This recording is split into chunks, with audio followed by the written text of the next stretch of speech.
Assalamualaikum warahmatullahi wabarakatuh. Alhamdulillah, nahmaduhu wa nasta'inuhu wa nastaghfiruh wa na'udzubillahi min sururi anfusina wa sayyiati a'malina may yahdihillah fala mudhillalah wa may yudlil fala hadiyalah. Asyhadu an la ilaha illallah wahdahu la syarikalah wa asyhadu anna Muhammadan abduhu wa rasuluh. Ya ayyuhalladzina amanu ittaqullaha haqqa tuqatih wa la tamutunna illa wa antum muslimun wa ba'd. Para pemerhati roja, kaum muslimin dan muslimat rahimani wa rahimakumullah. Alhamdulillah, pada kesempatan siang ini kita dapat kembali bertemu. Allah masih memberikan kepada kita nikmat dan karunia-Nya yang patut kita syukuri. Dan sebelumnya juga kita tidak lupa membacakan salawat dan salam atas Nabi kita Muhammad sallallahu alaihi wasallam, atas keluarga beliau, sahabat beliau, dan umat beliau sampai hari kemudian. Para pemerhati roja, kaum muslimin dan muslimat yang dimuliakan Allah, kita masih bersama buku Talbis Iblis, bab kelima, yaitu Talbis Iblis dalam aspek akidah dan agama, Usuluddin.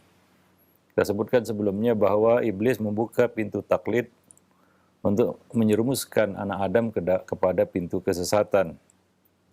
Taklid adalah salah satu cara untuk menyeret orang-orang yang lemah akal dan ilmunya kepada kesesatan. Terutama di dalam bab Usuluddin, yaitu akidah.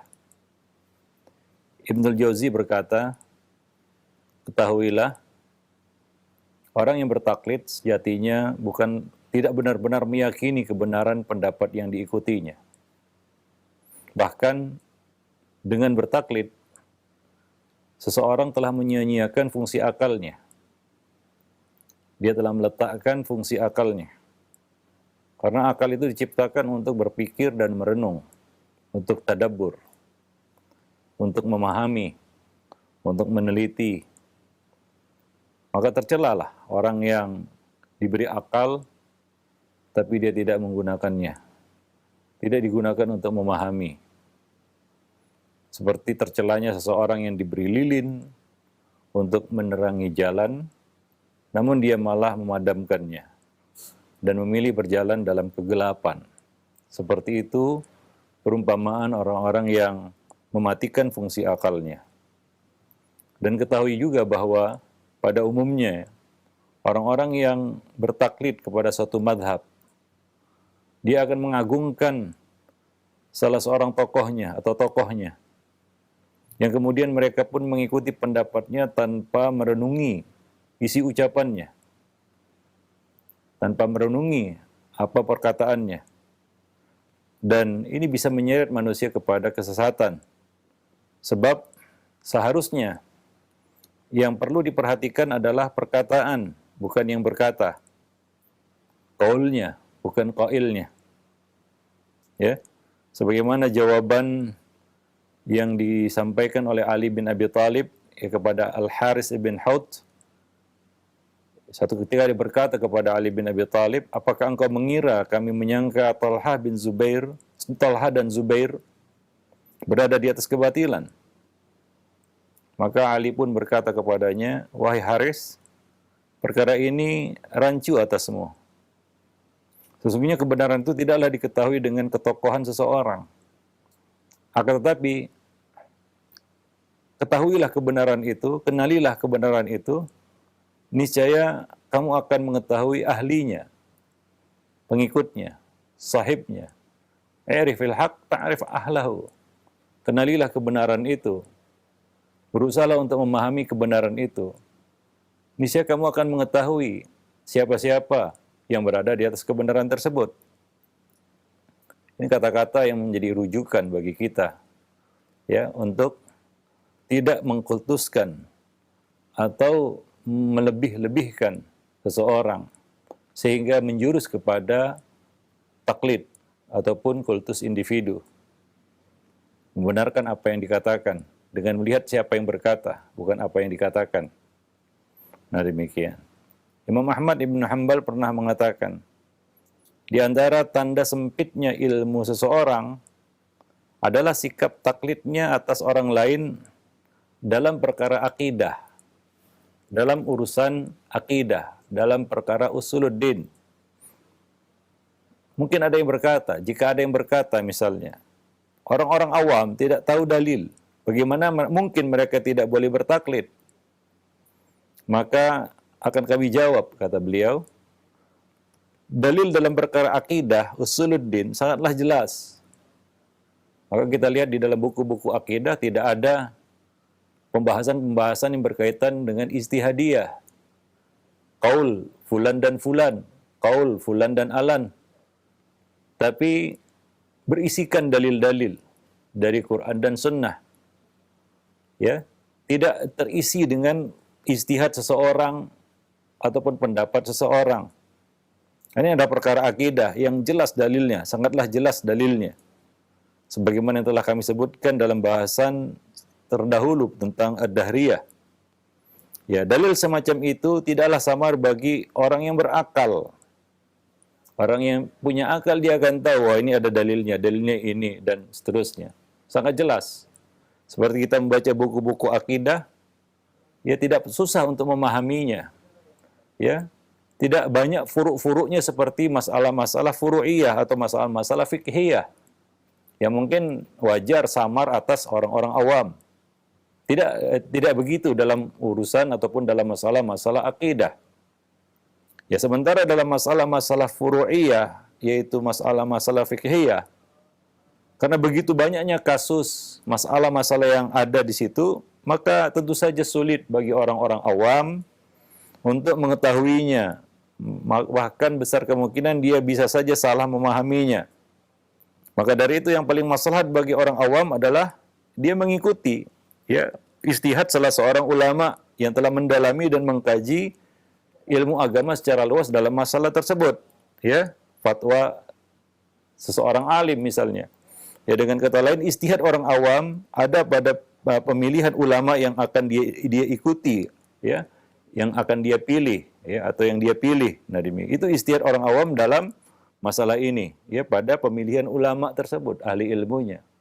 Tidak di dalam akidah, dia melihat dalilnya, apa yang dibawakan oleh ulama tersebut, dalil-dalilnya. Apabila tidak ada kosong dari dalil, ucapan isinya adalah qaul fulan dan alan, lalu mengapa kita mengikuti perkataan fulan dan alan dalam masalah tersebut? Ini bukan masalah ijtihadiyah, kembali kepada ijtihad seseorang. Ini adalah masalah usuluddin. Ya, masalah yang sudah jelas terang dalil-dalilnya, seterang matahari di siang bolong, tidak ada awan yang menutupi. Tidak ada alasan di situ untuk bertaklid, ya, untuk bertaklid. Sehingga kadang-kadang lucu sebagian orang berkata, ya, wah ini bagus, bagus bukunya, ya, seperti seorang yang mungkin tidak tahu, ya, Kitab Tauhid tulisan kita katakan Muhammad Tamimi, atau kita katakan buku Kitab Tauhid, ya, ketika dikoyak sampulnya, dia baca isinya, ternyata isinya dalil semua. Lalu dia katakan buku ini adalah buku yang bagus. Tapi ketika dia tahu siapa penulisnya, Muhammad bin Abdullah At-Tamimi, maka dia langsung menolaknya. Ada yang membenci orangnya, tidak menghiraukan lagi isinya, karena bertaklid kepada orang-orang yang membencinya. Ya, walaupun dia katakan ini buku dalil semua isinya, Quran hadis yang sahih, ayat-ayat Quran yang jelas dalam masalah-masalah yang sudah jelas. Tapi kenapa ditolak? Mengapa ditolak? Ya karena bertaklid kepada orang-orang yang benci orang tersebut, nah, tokoh tersebut, ulama tersebut. Nah, inilah dia musibah taklid yang menghalangi seorang untuk mengetahui kebenaran. Para pemerhati roja, kaum muslimin dan muslimat yang dimuliakan Allah. Nah, oleh karena itu, ya kita katakan dalam bab akidah, ya tidak ada alasan ya bagi orang awam ya untuk bertaklid sebenarnya. kalau dia mau berpikir, ya, dengan kemampuan berpikir yang paling rendah sekalipun. Karena ayat-ayat Quran itu jelas, hadis-hadis Nabi berkaitan dengan akidah juga sangat jelas. Ya, tidak susah untuk dipahami karena tidak perlu istihad ya untuk memahami itu, karena ini bukan masalah-masalah istihadiyah ataupun masalah-masalah fikhiyah. Ya, nah demikian. Maka Ibnu Jauzi berkata ya, berikutnya beliau berkata, adapun kerancuan jalan kedua, ya setelah iblis berhasil menyesatkan orang-orang jahil dengan menjerumuskan mereka ke dalam kubangan taklid dan menggiring mereka layaknya binatang ternak yang ikut saja, ya seperti kerbau dicucuk hidungnya, ya kira-kira demikian ungkapannya. Ya, ia melirik orang-orang pandai, orang-orang yang pandai, orang-orang yang berilmu, lalu berusaha untuk menyesatkan mereka sesuai dengan kadar kemampuan dirinya dalam menguasai diri mereka, orang-orang tersebut. Ya, di antara mereka ada yang digoda oleh iblis untuk menganggap buruk, ya, menganggap buruk sikap taklid sikap taklid tersebut dan diperintahkan untuk berpikir. Lalu iblis mulai menyesatkan setiap individu dengan kecerdikannya dalam menggoda. Di antara mereka ada yang diperlihatkan oleh iblis bahwa mengikuti lahiriah syariat itu adalah suatu kelemahan. Lalu iblis menggiring mereka untuk mengikuti ajaran-ajaran ilmu kalam, filsafat misalnya, yang terlalu membesar-besarkan dan mendewakan akal. Ini sisi yang lain. Ya, ketika ya sebagian orang tidak bisa mengendalikan akalnya, tidak tahu batas akalnya, maka iblis datang dari sisi itu. Itu adalah kelemahannya. Ya. Dia menolak bertaklid, tapi dia tidak tahu batas akalnya. Ya. Maka iblis melirik orang-orang yang sepertinya pintar dan pandai ini, sepertinya berakal dan punya kemampuan berpikir yang lebih, ya, untuk, ya, kita katakan menggunakan akal itu tidak pada tempatnya, ya, untuk berpikir secara liar, ya, maka disesatkan oleh iblis dari jalan yang lain, ya. Nah demikian, ketika mereka menganggap buruk sikap taklid itu dan mendorong untuk berpikir, nah mereka digiring untuk berpikir secara liar. Hingga iblis akan terus berupaya menyesatkan mereka hingga benar-benar mengeluarkan mereka dari Islam. Ya, kita tahu banyak tokoh-tokoh ilmu kalam yang akhirnya bingung tentang Rob yang mereka sembah.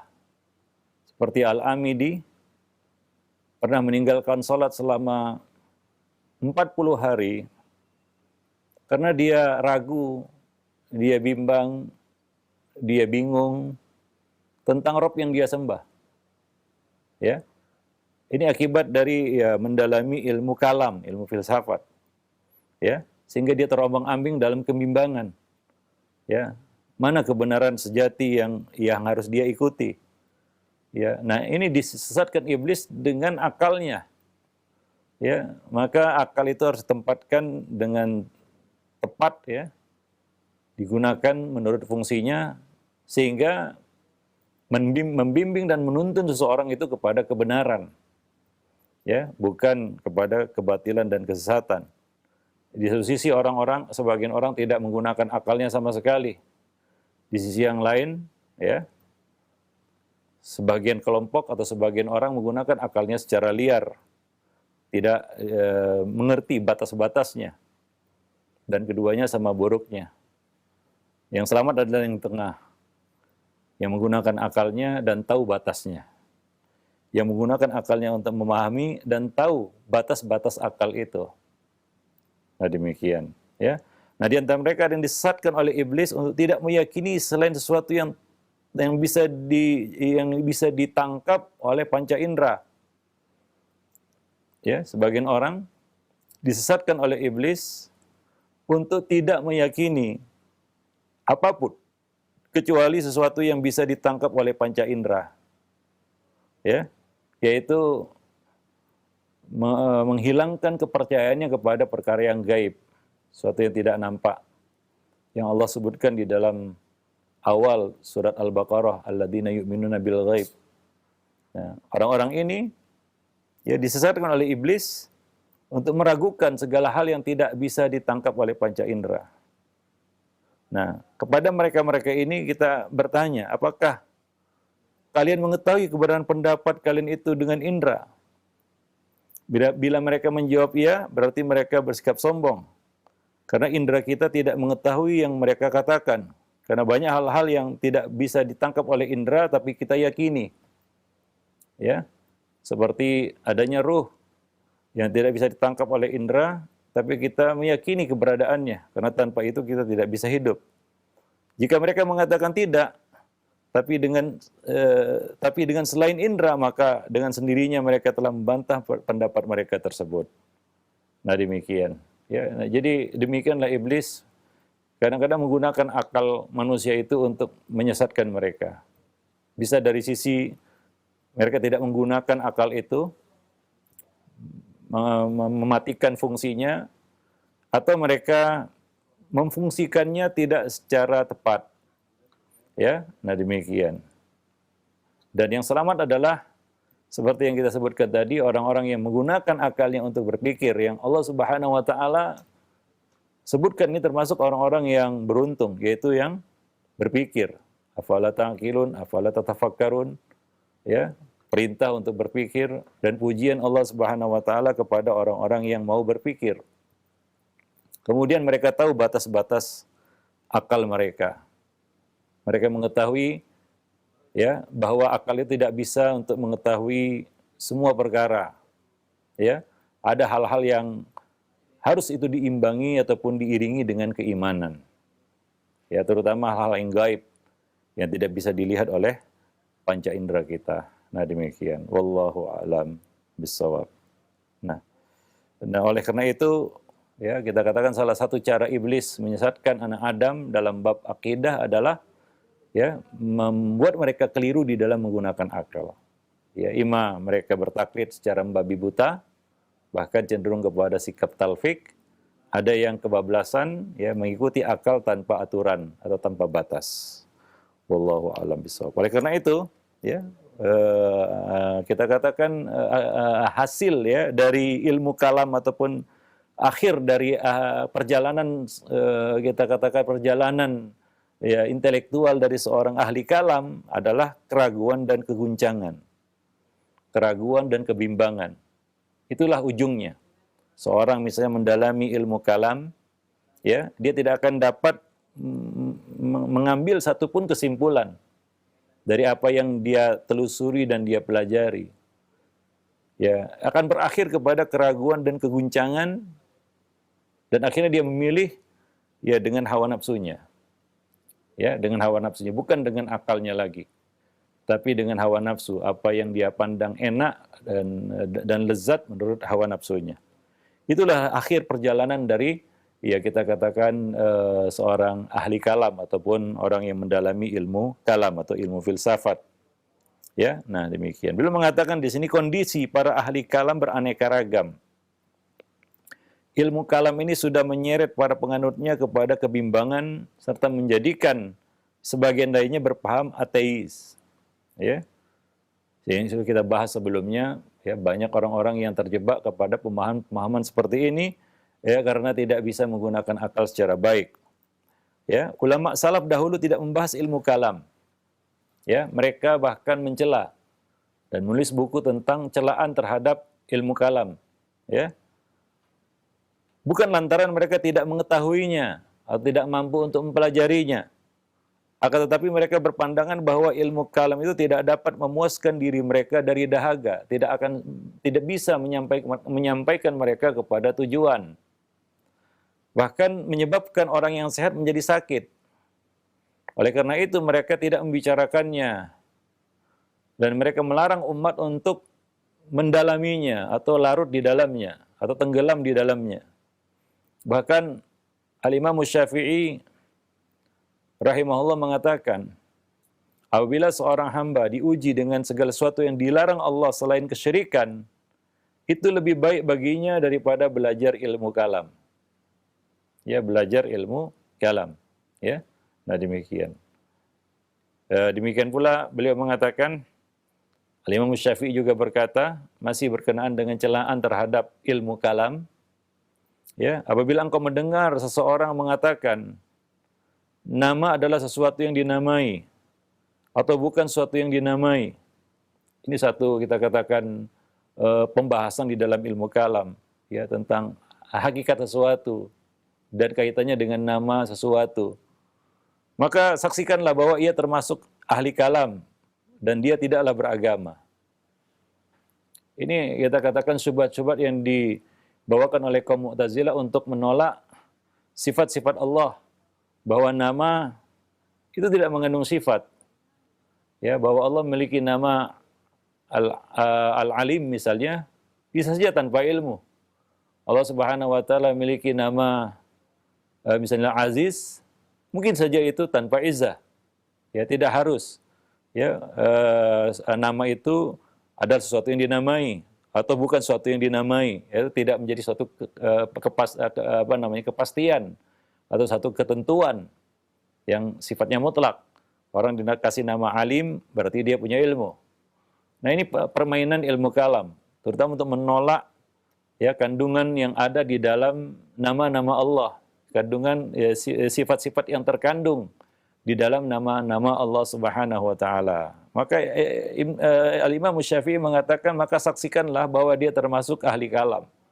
Bahwa dia membahas itu karena dia mempelajari ilmu kalam.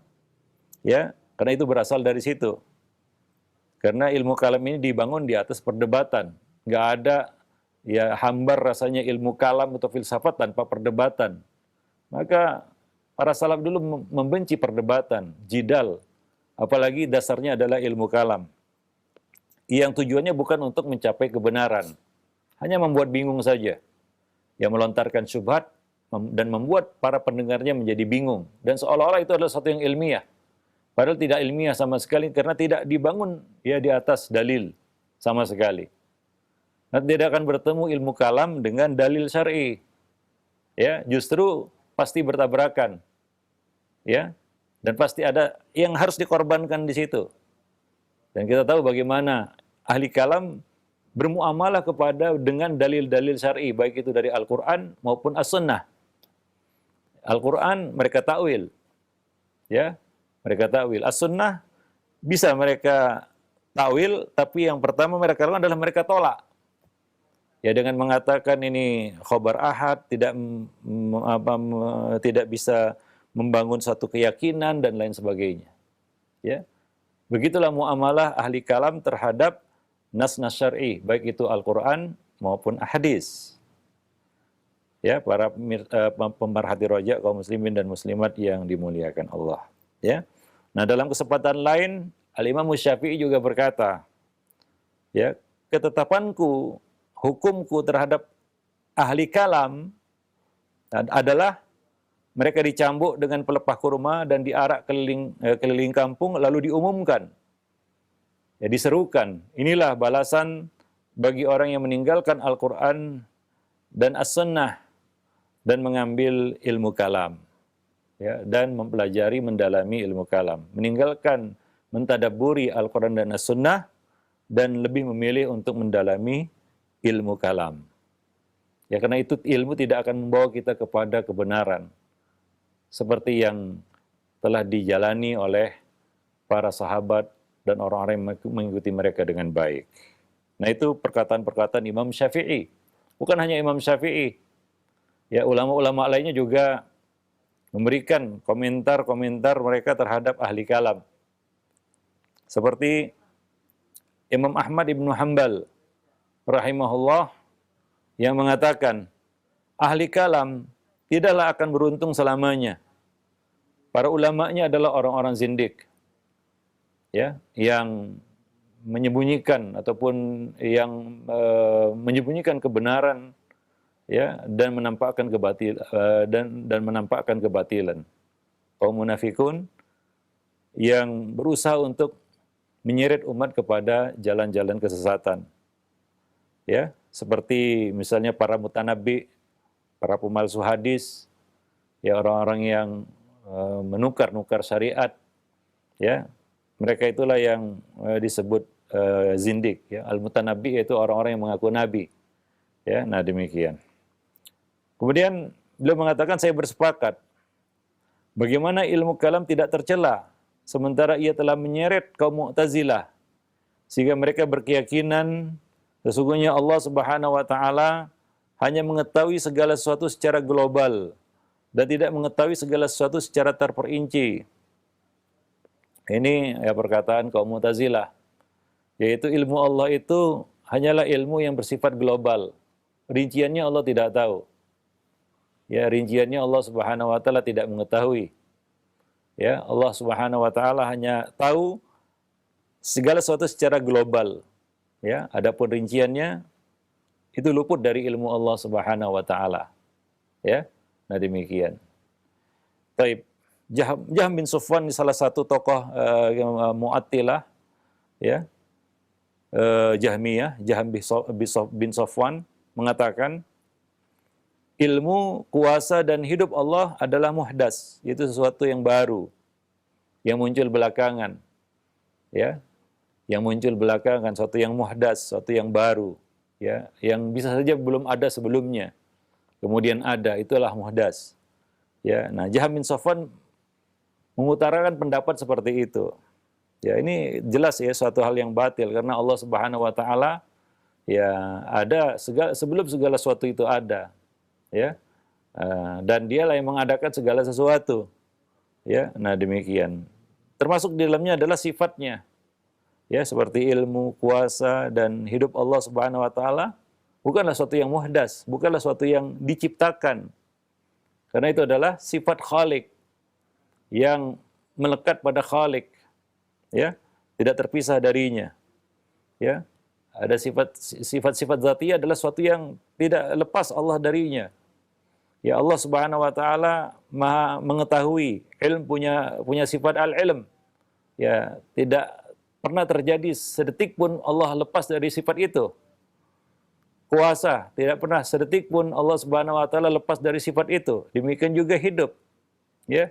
Ini adalah sifat-sifat dzatiyah. Ya. Tidak berkaitan dengan kehendak Allah Subhanahu wa taala. Berbeda dengan sifat-sifat fi'liyah. Ya, yang berkaitan dengan kehendak Allah. Kalau Allah menghendaki, Allah melakukannya. Seperti ya Allah Subhanahu wa taala memiliki sifat kita katakan turun ke langit dunia ketika Allah menghendaki. Ya, saat Allah menghendaki dan bagaimana Allah menghendaki. Yaitu sifat berkaitan dengan perbuatan Allah Subhanahu wa taala. Nah, demikian. Ya, jadi tokoh Jahmiyah ini berusaha untuk menisbikan sifat-sifat itu dan menolak sifat-sifat tersebut. Ini ada akibat dari yang mempelajari ilmu kalam tadi. Oleh karena itu ya, apa yang dikatakan oleh Al-Imam Syafi'i, orang yang belajar ilmu kalam, ya paginya dia berakal, mungkin sorenya dia sudah gila, ataupun ya dia tidak memiliki akal lagi. Ya, seperti yang dikatakan, ya bahwa seorang hamba, ya mungkin saja dia diuji dengan segala hal yang dilarang Allah selain syirik ya. Mungkin dia diuji dengan maksiat dan lain sebagainya. Ya. Itu lebih baik daripada perbandingannya adalah jika dia jatuh ke dalam ilmu kalam tadi, yang bisa merusak semuanya, yang bisa merusak ya kita katakan agamanya, akidahnya. Ya, para pemerhati roja, kaum muslimin dan muslimat yang dimuliakan Allah. Ya, nah demikian. Sehingga ada ya di antara mereka ya Abu Muhammad An-Nurbakti, dia menukil dari Jahm bin Safwan bahwasanya dia pernah mengatakan bahwa Allah itu bukanlah sesuatu. Ya, ini pembicaraan juga di dalam ilmu kalam, apakah Allah itu disebut sesuatu atau tidak. Ya, maka Jahm bin Safwan mengatakan Allah itu bukan sesuatu. Ya, tentunya ini artinya sama dengan dia mengatakan Allah itu tidak ada, ya. Allah Subhanahu wa taala sebenarnya tidak ada atau tidak ada hakikatnya.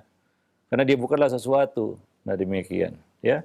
Sehingga di antara mereka dia mengatakan bahwa Allah Subhanahu wa taala itu adalah sesuatu yang hanya terbetik dalam pikiran manusia saja, tidak ada wujudnya. Ya. Ya, karena ya tentunya mereka terus tergiring ya kepada satu konsekuensi-konsekuensi Ya, syubhatnya adalah kalau mereka menetapkan sifat, maka akan sama dengan makhluk. Bahkan kalau menetapkan zat sekalipun, itu akan menyamakan Rabb Tuhan dengan makhluk, dengan ciptaan. Maka mereka menafikan semua yang berhubungan dengan makhluk pada Tuhan. Seperti bahkan sampai keberadaan sesuatu. Karena makhluk dikatakan sesuatu, maka Rabb tidak boleh dikatakan sesuatu atau syai'un. Ini satu konsekuensi yang membawa mereka kepada kesesatan yang belum pernah terjadi sebelumnya. Ya, ya, ini lebih parah mungkin daripada ya kita katakan orang-orang ateis atau atheist hari ini ya. Nah demikian. Hingga mereka mengatakan Allah itu bukan sesuatu dan bukan sesuatu. Satu yang sangat membingungkan tentunya. Ya. Bahkan Ibnu Taimiyah berkesimpulan bahwa Al-Jahmiyah ini ya mensifati Allah dengan satu yang ma'dumat, mustahilat, ya, yang ma'dum, yang tidak ada dan mustahil, yang mamnuat, yang tidak mungkin dicerna oleh akal. Allah tidak tidak di atas, tidak di bawah, tidak di kanan, tidak di kiri, tidak di mana-mana dan tidak di mana-mana. Ya, sesuatu yang ya kita katakan kontradiktif yang sangat hebat di dalam ya logika ya para pemerhati roja kaum muslimin dan muslimat yang dimuliakan Allah. Nah begitulah ya ilmu kalam itu menggiring manusia kepada kebingungan dan kita katakan keraguan ya, sehingga mereka tidak mengetahui ya, jalan yang benar di dalam meyakini dan mengimani Allah Subhanahu wa taala. Satu hal yang sangat ya kita katakan sangat fundamental dalam agama, yaitu meyakini tentang Allah Subhanahu wa taala ya. Nah, wajar kalau tokoh-tokoh mereka seperti ya kita katakan Al-Amidi ya, sempat bingung dia tentang Rabb yang dia sembah begitu, hingga dia tidak sholat selama 40 hari. Yang kemudian tidak tahu Al-Amidi ini adalah salah satu tokoh ya di dalam ilmu usul fikih ya. Dia menulis sebuah ya, buku tentang usul fikih dan pada akhirnya dia bertobat juga akhirnya. Ya banyak ya tokoh-tokoh filsafat ahli kalam ini yang pada akhirnya dia bertobat dan mereka menyatakan kami kembali kepada keyakinan yang diyakini oleh orang-orang awam. Ya artinya apa? Sesuatu yang mungkin mereka anggap sebelumnya adalah sesuatu yang sangat receh dan mendasar ya, yang tidak ya kurang ilmiah, yang kurang mendalam.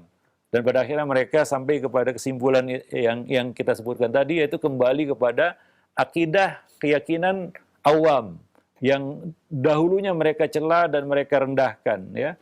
Nah, itu menunjukkan bahwa ilmu kalam itu membawa mereka kepada ya kita katakan jalan yang tidak berujung ya, tidak ada tujuannya dan tidak ada kesimpulannya, yang malah membuat mereka menjadi ragu dan bingung ya para pemerhati roja dan kaum muslimin dan muslimat yang dimuliakan Allah. Karena itu ya para ulama kita sepakat mencela ilmu kalam dan melarang untuk mendalami ilmu kalam ini ya.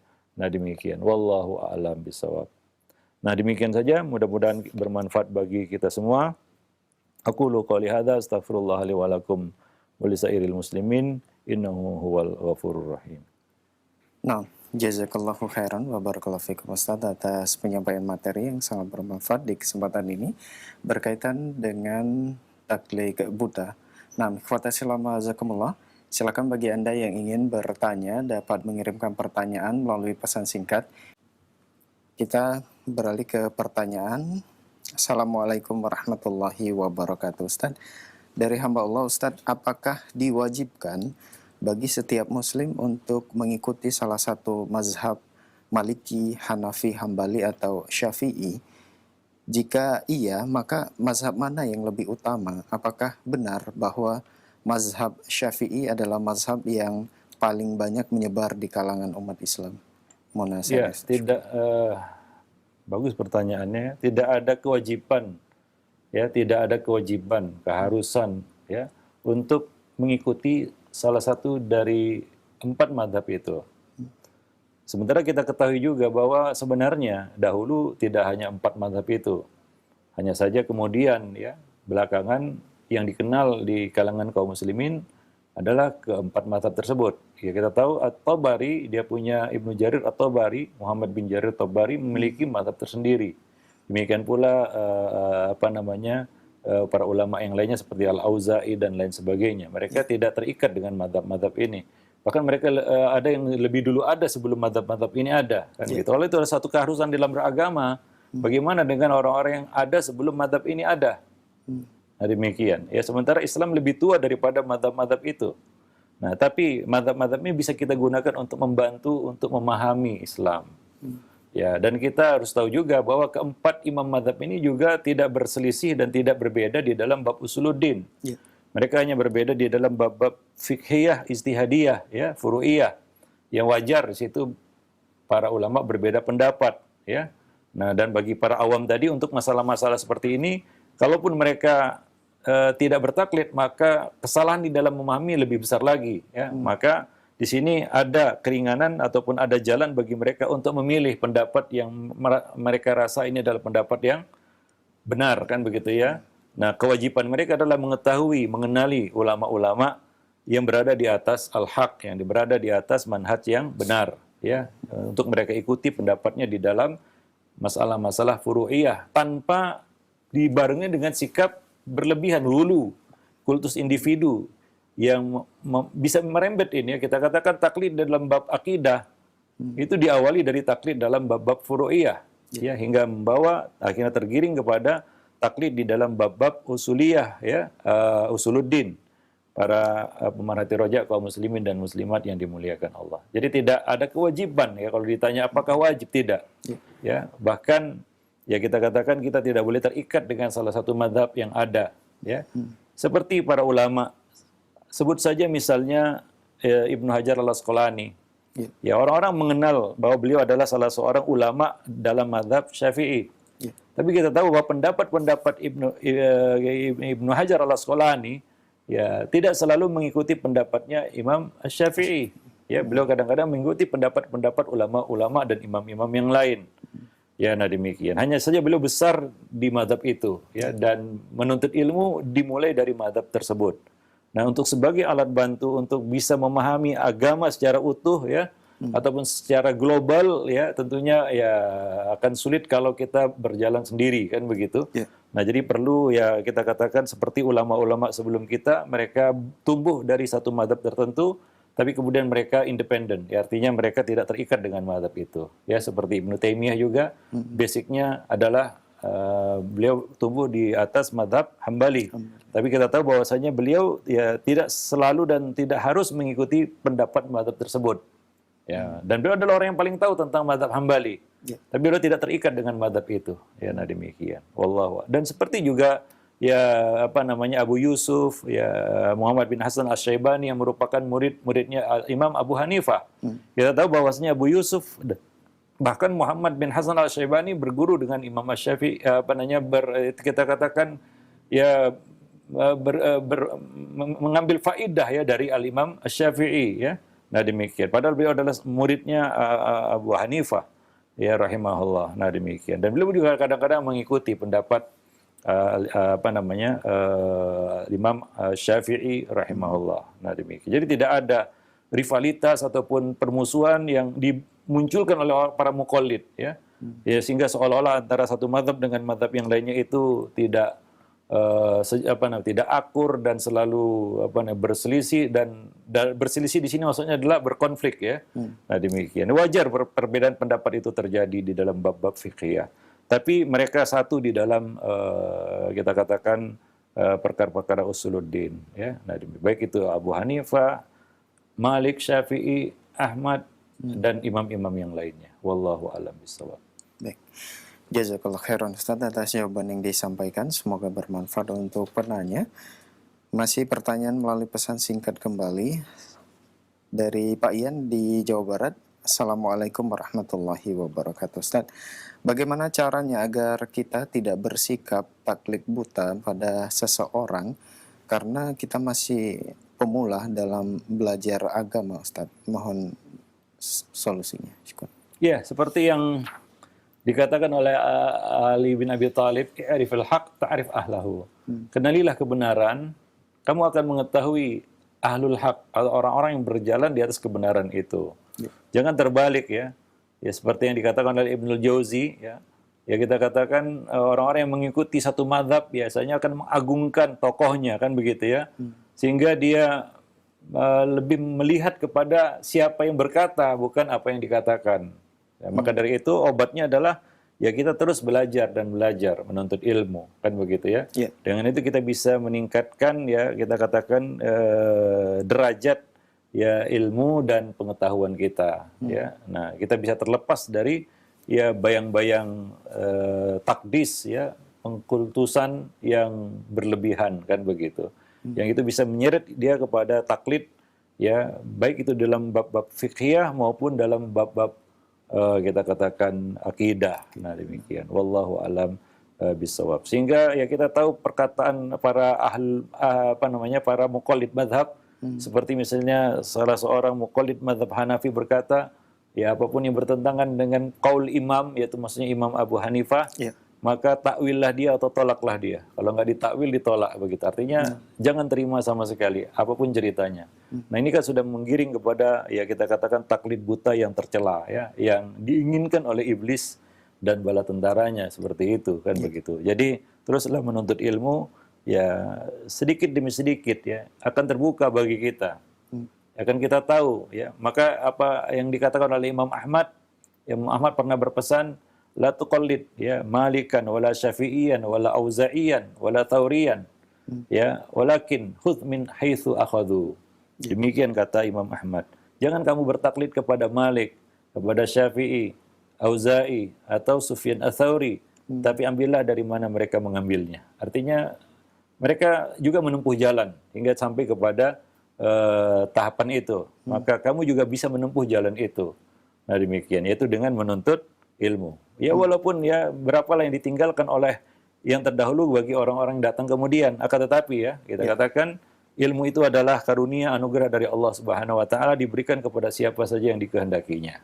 Maka tidak ada kita katakan alasan untuk